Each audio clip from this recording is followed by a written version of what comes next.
जय Malhar news चॅनलच्या सर्व प्रेक्षकांना सपना चौधरीचा नमस्कार। नंदुरबार जिल्ह्यातील इको क्लब हरित सेना अंतर्गत सीडबॉल निर्मिती व लागवड उपक्रम। नंदुरबार सामाजिक वनीकरण विभागामार्फत इको क्लब हरित सेना या उपक्रमाच्या माध्यमातून विद्यार्थ्यांमध्ये पर्यावरण संवर्धन, जैवविविधता संरक्षण, वृक्ष संवर्धन व निसर्गाप्रती जबाबदारीची भावना निर्माण करण्यासाठी विविध पर्यावरणपूरक उपक्रम राबविण्यात येत असून नंदुरबार जिल्ह्यात एकूण 243 शाळा इको क्लब हरित सेना या उपक्रमात सहभागी आहेत। सन 2026 मध्ये या शाळांमध्ये विद्यार्थ्यांच्या सहभागातून विविध पर्यावरणपूरक उपक्रम राबविण्यात आले असून त्यामध्ये सीडबॉल तयार करणे व त्यांचे रोपण करणे हा महत्त्वपूर्ण उपक्रम घेण्यात आला आहे। सीडबॉल म्हणजे स्थानिक व उपयुक्त वनस्पतींच्या बियाण्यांना माती, गाळाची माती, चिकणमाती आणि आवश्यकतेनुसार सेंद्रिय पदार्थ यांच्या मिश्रणामध्ये गुंडाळून तयार केलेला छोटा गोळा। सीडबॉलमध्ये असलेले बियाणे मातीच्या आवरणामुळे काही प्रमाणात उष्णता, पक्षी व इतर प्राण्यांपासून संरक्षण मिळवते। पावसाळ्यात पुरेसा ओलावा मिळाल्यानंतर माती मऊ होऊन बियाण्यांना अंकुरणासाठी अनुकूल परिस्थिती निर्माण होते। सीडबॉलच्या माध्यमातून विद्यार्थ्यांना केवळ वृक्षारोपण नव्हे तर बियाण्यापासून वननिर्मितीपर्यंत या संपूर्ण प्रक्रियेचा प्रत्यक्ष अनुभव मिळतो। सीडबॉल उपक्रमाचे प्रमुख फायदे: स्थानिक प्रजातींच्या बियाण्यांचा प्रसार करण्यास मदत होते, कमी खर्चात मोठ्या प्रमाणावर बियाणे पेरणी करता येते, दुर्गम, खडकाळ किंवा पारंपरिक पद्धतीने लागवड करणे अवघड असलेल्या ठिकाणी बियाणे पोहोचविण्यास उपयोग होतो। पावसाळ्यातील नैसर्गिक ओलाव्याचा उपयोग करून बियाण्यांच्या अंकुरणास चालना मिळते, स्थानिक जैवविविधता व वनस्पतींचे संवर्धन करण्यास हातभार लागतो। नंदुरबार जिल्ह्यातील इको क्लब हरित सेना अंतर्गत विद्यार्थ्यांनी तयार केलेल्या सीडबॉलच्या माध्यमातून 20 ऑगस्ट 2026 रोजी नंदुरबार कारागृह परिसरात विशेष सीडबॉल रोपण उपक्रम आयोजित करण्यात आला। या उपक्रमामध्ये नंदुरबार तालुक्यातील हरित सेनेच्या विद्यार्थ्यांनी तयार केलेले 1 लाख सीडबॉल परिसरात रोपण करण्यात आले आहे।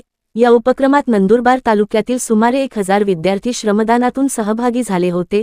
विद्यार्थ्यांच्या प्रत्यक्ष सहभागातून पर्यावरण संवर्धनाचा संदेश जनमानसात पोहोचविण्याचा प्रयत्न करण्यात येत असून विद्यार्थ्यांना अधिकाधिक पर्यावरणपूरक उपक्रमांमध्ये सहभागी होण्यासाठी प्रोत्साहन मिळावे या उद्देशाने प्रत्येक तालुक्यातून सर्वाधिक सीडबॉल तयार करणाऱ्या 3 उत्कृष्ट शाळांची निवड करण्यात आली असून यात नंदुरबार जिल्ह्यातील प्रत्येक तालुक्यातील शाळांची निवड करण्यात आली। त्यात राष्ट्रीय हरित सेना अंतर्गत बक्षीसप्राप्त शाळांमध्ये प्रथम क्रमांक लोकमत माध्यमिक विद्यालय खर्दे तालुका नंदुरबार यांनी 51,000 सीडबॉल तयार केले। यांना कार्यक्रमाचे प्रमुख नंदुरबार जिल्हा परिषदेचे मुख्य कार्यकारी अधिकारी नमन गोयल यांच्या हस्ते बक्षीस देण्यात आले, तर द्वितीय क्रमांक शासकीय माध्यमिक व उच्च माध्यमिक कन्या आश्रम शाळा कोठली यांनी 10,000 सीडबॉल तयार केले। तृतीय क्रमांक संत ददा महाराज विद्यालय चौपाळे 6,200 सीडबॉल। उत्तेजनार्थ म्हणून सरस्वती विद्यालय लोणखेडा तालुका नंदुरबार यांनी 6,000 सीडबॉल तयार केले, तर उत्तेजनाचा म्हणून नंदुरबार तालुक्यातील यशवंत विद्यालय यांनी 5,000 केले। या सर्व विजेत्या शाळांना मान्यवरांच्या हस्ते बक्षिसे वाटप करण्यात आली। तसेच नंदुरबार जिल्ह्यातील अक्कलकुवा येथील प्रथम क्रमांक असलेल्या सावित्रीबाई माध्यमिक विद्यालय सोरापाडा यांनी 2,000 सीडबॉल तयार केले। द्वितीय क्रमांक माध्यमिक विद्यालय कोराळी खापर यांनी 1,550 सीडबॉल तयार केले, तर तृतीय क्रमांक शासकीय आश्रम शाळा कुंभारखान तालुका अक्कलकुवा यांनी 1,280 सीडबॉल तयार केले। तसेच उत्तेजनार्थ म्हणून महात्मा गांधी इंग्लिश स्कूल खापर यांनी 1100 सीडबॉल तयार केले। तसेच नवापूर तालुक्यात प्रथम क्रमांक जीवन विकास माध्यमिक विद्यालय बोरचक यांनी 3,000 सीडबॉल तयार केले। द्वितीय क्रमांक अनुदानित प्राथमिक विद्यालय व आश्रम शाळा बिलमांजरे यांनी 28 शिरवाल तयार केले, तर तृतीय क्रमांक वनवासी विद्यालय एचपी चव्हाण कनिष्ठ महाविद्यालय चिंचपाडा यांनी 2500 सीडबॉल तयार केले। तसेच उत्तेजनार्थ म्हणून शासकीय आश्रम शाळा देव मोगरा तालुका नवापूर यांनी 2400 सीडबॉल तयार केले। तसेच शहादा तालुक्यातील माध्यमिक विद्यालय विद्याविहार मुळदा यांना प्रथम क्रमांक देण्यात आला असून यांनी 3,000 सीडबॉल तयार केले, तर द्वितीय क्रमांक माध्यमिक विद्यालय आमोदा तालुका शहादा यांनी 2,000 सीडबॉल तयार केले। तसेच तृतीय क्रमांक वाल्मिकी माध्यमिक विद्यालय पुरुषोत्तम नगर तालुका शहादा यांनी 1800 सीडबॉल तयार केले। तसेच नंदुरबार शहरातील केआर पब्लिक स्कूल व श्रॉफ हायस्कूल यांनी देखील या कार्यक्रमात सहभाग नोंदवला होता। उत्कृष्ट शाळांना जिल्हा परिषदेचे मुख्य कार्यकारी अधिकारी नमन गोयल यांच्या हस्ते प्रमाणपत्र देऊन गौरविण्यात आले। यावेळी नंदुरबार जिल्हा कारागृह अधीक्षक सुनील कुवर, नंदुरबार सामाजिक वनीकरण विभागाचे विभागीय वन अधिकारी डॉक्टर मकरंद गुजर, सहाय्यक वनसंरक्षक श्रीमती अपर्णा पाटील, नंदुरबार सामाजिक वनीकरण विभागाचे वनक्षेत्रपाल स्नेहल अवसरमल, वनक्षेत्रपाल शहादा निलेश चव्हाण, अक्कलकुवा सामाजिक वनीकरण विभागाचे वनक्षेत्रपाल ललित गवळी, यांच्यासह शिक्षक शिक्षिका व विद्यार्थिनी तसेच सामाजिक वनीकरण विभागाचे वनरक्षक वनपाल यावेळी उपस्थित होते। विद्यार्थ्यांनी स्वतः तयार केलेला एक छोटासा सीडबॉल भविष्यात एका रोपाचा आणि पुढे एका वृक्षाचा आधार बनू शकतो। अशा हजारो विद्यार्थ्यांच्या सामूहिक सहभागातून भविष्यात हरित परिसर, समृद्ध जैवविविधता आणि पर्यावरणपूरक समाज निर्माण करण्यास निश्चित मदत होईल। आजचा सीड बॉल म्हणजे उद्याचा वृक्ष आणि उद्याच्या पिढीसाठी हिरवे भविष्य।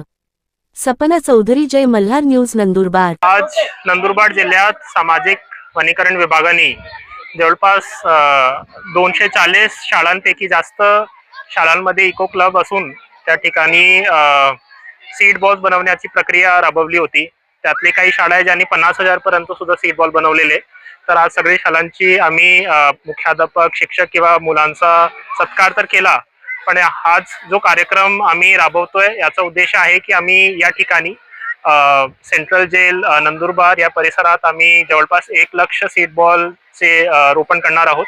आणि याचा उद्देश आहे की आम्ही हा जो पूर्ण भाग आहे इथे आम्ही जास्तीत जास्त प्रमाणे वृक्ष वाढू आणि जेणेकरून आपला जो हरित महाराष्ट्र आणि हरित नंदुरबारचा उद्देश आहे ते आपण 100% राबवू आणि पूर्ण करू। आजच्या या सीडबॉल पेरणी कार्यक्रमाच्या दृष्टीने नंदुरबार जिल्हा कारागृहाने आणि एक प्रकारे वन विभागाने हा संयुक्त कार्यक्रम हा नंदुरबार कारागृहाच्या जागेमध्ये घेतलेला आहे असं मला वाटतं। आणि लक्षांक गाठण्याच्या दृष्टीने कारागृह विभागाने देखील महाराष्ट्र शासनाच्या वन विभागाला एक प्रकारे मदत केलेली आहे। आणि ह्या कार्यक्रमाला महाराष्ट्र वन विभाग आणि महाराष्ट्र कारागृह विभाग यांच्या संयुक्त विद्यमाने हा असा भव्यदिव्य कार्यक्रम झाला आणि याच्यानंतर देखील असाच कार्यक्रम वन विभागाने घ्यावा असं मी त्यांना विनंती करतो।